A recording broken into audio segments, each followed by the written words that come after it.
श्री हरि ओम श्री परमात्मने नमः।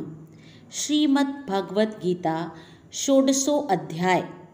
श्री भगवान बोले, भय का सर्वथा अभाव, अंतःकरण की पूर्ण निर्मलता, तत्व ज्ञान के लिए ध्यान योग में निरंतर दृढ़ स्थिति और सात्विक दान, इंद्रियों का दमन, भगवान, देवता और गुरुजनों की पूजा तथा अग्निहोत्र आदि उत्तम कर्मों का आचरण एवं वेद शास्त्रों का पठन पाठन तथा भगवान के नाम और गुणों का कीर्तन, स्वधर्म पालन के लिए कष्ट सहन और शरीर तथा इंद्रियों के सहित अंतःकरण की सरलता, मन, वाणी और शरीर से किसी प्रकार भी किसी को कष्ट न देना, यथार्थ और प्रिय भाषण, अपना अपकार करने वाले पर भी क्रोध न होना, कर्मों में कर्तापन के अभिमान का त्याग, अंतःकरण की उपरति अर्थात चित्त की चंचलता का अभाव, किसी की भी निंदा न करना, सब भूत प्राणियों में हेतु रहित दया, इंद्रियों का विषयों के साथ संयोग होने पर भी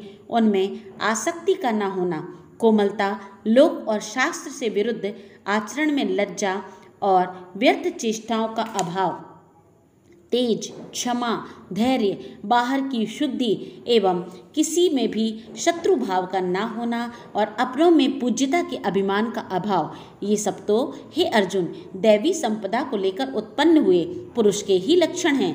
हे पार्थ, दंभ, घमंड और अभिमान तथा क्रोध, कठोरता और अज्ञान भी ये सब आसुरी संपदा को लेकर उत्पन्न हुए पुरुषों के लक्षण हैं। दैवी संपदा मुक्ति के लिए और आसुरी संपदा बांधने के लिए मानी गई है। इसलिए हे अर्जुन, तू शोक मत कर, क्योंकि तू दैवी संपदा को लेकर उत्पन्न हुआ है। हे अर्जुन, इस लोक में भूतों की सृष्टि यानी समुदाय दो ही प्रकार का है, एक तो दैवी प्रकृति वाला और दूसरा आसुरी प्रकृति वाला। उनमें से दैवी प्रकृति वाला तो विस्तार पूर्वक कहा गया। अब तू आसुरी प्रकृति वाले मनुष्य समुदाय को भी विस्तार पूर्वक मुझसे सुन। आसुर स्वभाव वाले मनुष्य प्रवृत्ति और निवृत्ति इन दोनों को ही नहीं जानते, इसलिए उनमें न तो बाहर भीतर की शुद्धि है, न श्रेष्ठ आचरण है और न सत्य भाषण ही है। वे आसुरी प्रवृत्ति वाले मनुष्य कहा करते हैं कि जगत आश्रय रहित, सर्वथा असत्य और बिना ईश्वर के अपने आप केवल स्त्री पुरुष के संयोग से उत्पन्न है, अतएव केवल काम ही इसका कारण है, इसके सिवा और है ही क्या। इस मिथ्या ज्ञान को अवलंबन करके जिसका स्पष्ट स्वभाव नष्ट हो गया है और जिसकी बुद्धि मंद है, वे सबका अपकार करने वाले क्रूर कर्मी मनुष्य केवल जगत के नाश के लिए ही समर्थ होते हैं। वे दंभ, मान और मद से युक्त मनुष्य किसी प्रकार भी पूर्ण न होने वाली कामनाओं का आश्रय लेकर अज्ञान से मिथ्या सिद्धांतों को ग्रहण करके और भ्रष्ट आचरणों को धारण करके संसार में विचरते हैं तथा वे मृत्यु पर्यंत रहने वाली असंख्य चिंताओं का आश्रय लेने वाले, विषय भोगों के भोगने में तत्पर रहने वाले और इतना ही सुख है इस प्रकार मानने वाले होते हैं। वे आशा को की सैकड़ों फांसियों से बंधे हुए मनुष्य काम क्रोध के परायण होकर विषय भोगों के लिए अन्यायपूर्वक धनादि पदार्थों का संग्रह करने की चेष्टा करते हैं। वे सोचा करते हैं कि मैंने आज यह प्राप्त कर लिया है और अब इस मनोरथ को प्राप्त कर लूँगा, पर मेरे पास यह इतना धन है और फिर भी यह हो जाएगा। वह शत्रु मेरे द्वारा मारा गया और उन दूसरे शत्रुओं को भी मैं मार डालूंगा। मैं ईश्वर हूँ, ऐश्वर्य को भोगने वाला हूँ, मैं सब सिद्धियों से युक्त हूँ और बलवान तथा सुखी हूँ। मैं बड़ा धनी और बड़े कुटुंब वाला हूँ, मेरे समान दूसरा कोई नहीं। मैं यज्ञ करूँगा, दान करूँगा, आमोद प्रमोद भी करूँगा। इस प्रकार अज्ञान से मोहित रहने वाले तथा अनेक प्रकार से भ्रमित चित्त रूप, मोह रूप जाल से समावृत और विषय भोगों में अत्यंत आसक्त आसुर लोग महान अपवित्र नरक में गिरते हैं।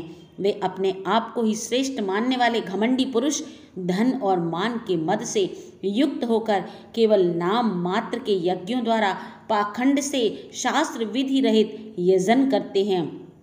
वे अहंकार, बल, घमंड, कामना, क्रोधादि के परायण और दूसरों की निंदा करने वाले पुरुष अपने और दूसरों के शरीर में स्थित मुझ अंतर्यामी से द्वेष करने वाले होते हैं। उन द्वेष करने वाले पापाचारी और क्रूर कर्मी नराधमों को मैं संसार में बार बार आसुरी योनियों में ही डालता हूँ।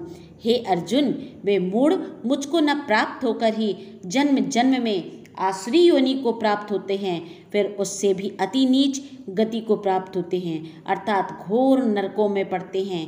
काम, क्रोध तथा लोभ, ये 3 प्रकार के नरक के द्वार आत्मा का नाश करने वाले अर्थात उसको अधोगति में ले जाने वाले हैं। अतएव इन तीनों का त्याग कर देना चाहिए। हे अर्जुन, इन तीनों नरक के द्वारों से मुक्त पुरुष अपने कल्याण का आचरण करता है, इससे वह परम गति को जाता है, अर्थात मुझको ही प्राप्त हो जाता है। जो पुरुष शास्त्र विधि को त्याग कर अपनी इच्छा से मनमाना आचरण करता है, वह न सिद्धि को प्राप्त होता है और ना ही परम गति को, और ना ही वह सुख को ही प्राप्त हो पाता है। इससे तेरे लिए इस कर्तव्य और अकर्तव्य की व्यवस्था में शास्त्र ही प्रमाण है।